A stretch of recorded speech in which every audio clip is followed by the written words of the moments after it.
دوستو، اسلام میں نماز کی اہمیت کیا ہے یہ ایک مسلمان ہی سمجھ سکتا ہے، کیونکہ ایمان کے بعد اللہ کا سب سے بڑا حکم نماز ہے، جو کہ ایک مسلمان اور ایک کافر میں فرق کرنے والی ہے۔ اور جب بھی کوئی مسلمان کبھی پیدا ہوتا ہے اور بچپن میں ہوش سنبھالتا ہے تو آنکھ کھلنے سے لے کر آنکھ بند ہونے تک جو چیز وہ اپنے گھر میں دیکھتا ہے وہ نماز ہوتی ہے۔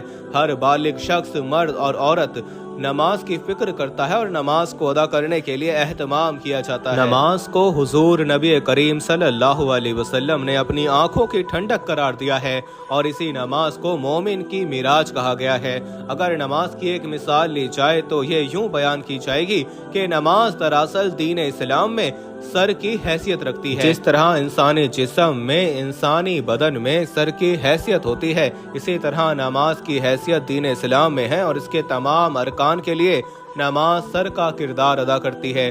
اگر جسم میں سے سر کو ہٹا دیا جائے تو جسم کی کوئی پہچان باقی نہیں رہتی، دھڑ بالکل لاوارث رہ جاتا ہے۔ لہٰذا نماز اسلام کے لیے سر کا کردار ادا کرتی ہے، اور یہ دراصل اسلام کی پہچان ہے۔ اس لیے تو اسے مسلمان اور کافر میں فرق کرنے والی کہا جاتا ہے۔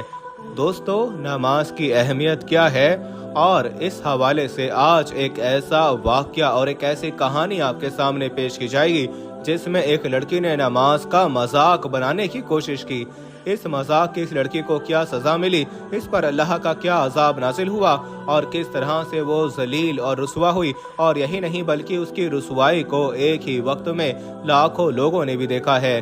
دوستو، ویڈیو میں آگے بڑھنے سے پہلے ہم آپ کو یہ بھی بتانا چاہتے ہیں کہ شوگر ایک ایسی بیماری ہے جو آج کل زیادہ تر لوگوں میں دیکھی جا رہی ہے، اس لیے ہم آپ کے لیے افریقہ کی جڑی بوٹیوں سے بنی ایک ایسی دوائی لے کر آئے ہیں جس سے آپ کی شوگر کی بیماری بالکل جڑ سے ختم ہو جائے گی۔ مردانہ کمزوری اور دھات کے مریضوں کے لیے بھی ہمارے پاس بہت ہی کامیاب دوائی موجود ہے، جس کو اگر آپ ایک بار استعمال کر لو گے تو انشاءاللہ اپنی دعاؤں میں ہمیشہ یاد رکھو گے۔ صرف ایک ہی مہینے یہ دوائی کھانی ہوتی ہے۔ اس نمبر پر ایڈریس واٹس ایپ کر کے آپ دوائی آرڈر کر سکتے ہیں، یا پھر آپ کال کر کے اپنا آرڈر لکھوا سکتے ہیں۔ آج ان تمام تر تفصیلات سے آپ کو آگاہ کیا جائے گا، مگر آگے بڑھنے سے پہلے آپ سے گزارش یہ ہے کہ اگر آپ نے ابھی تک ہمارے اس چینل کو سبسکرائب نہیں کیا تو ابھی سبسکرائب کر کے بیل آئیکن کو پریس کر دیجئے، تاکہ ہماری آنے والی تمام نئی ویڈیوز آپ کو بر وقت ملتی رہے۔ دوستو، نماز کے حوالے سے قرآن حکیم میں کئی دفعہ اور کئی مقام پر ذکر کیا گیا ہے۔ اگر نماز کی صریحاً بات کی جائے تو 700 مقامات ایسے ہیں جہاں پر اللہ نے نماز کا ذکر کیا ہے، اور نماز کی اگر حکم کی بات کی جائے تو ایسے 80 مقامات ہیں جہاں پر اللہ رب العالمین نے زور دے کر نماز کے حوالے سے یہ حکم دیا ہے کہ نماز کو قائم کیا جائے۔ اس حوالے سے چند قرآنی آیات اور حدیث آپ کے سامنے پیش کیے دیتے ہیں۔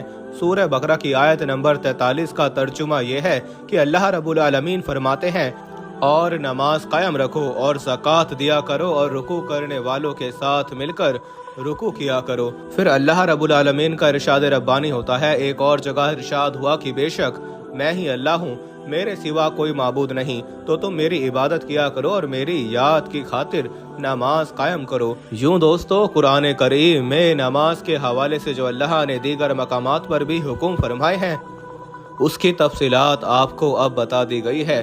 اب اگر حدیث کی بات کی جائے تو حدیث میں یوں آتا ہے کہ نماز اسلام کا ستون ہے۔ چنانچہ حضور نبی کریم صلی اللہ علیہ وسلم کا فرمان علی شان ہے کہ اسلام کی بنیاد 5 ستونوں پر ہے۔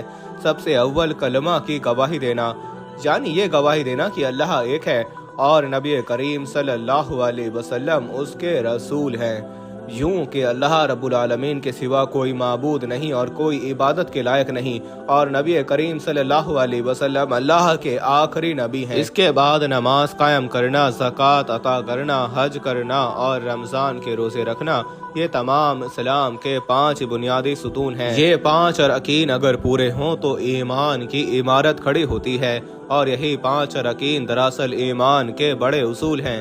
اس کو آسان طور پر سمجھنے کے لیے اسلام کی مثال ایک خیمے کے ساتھ اگر دی جائے تو زیادہ آسان ہو جائے گا۔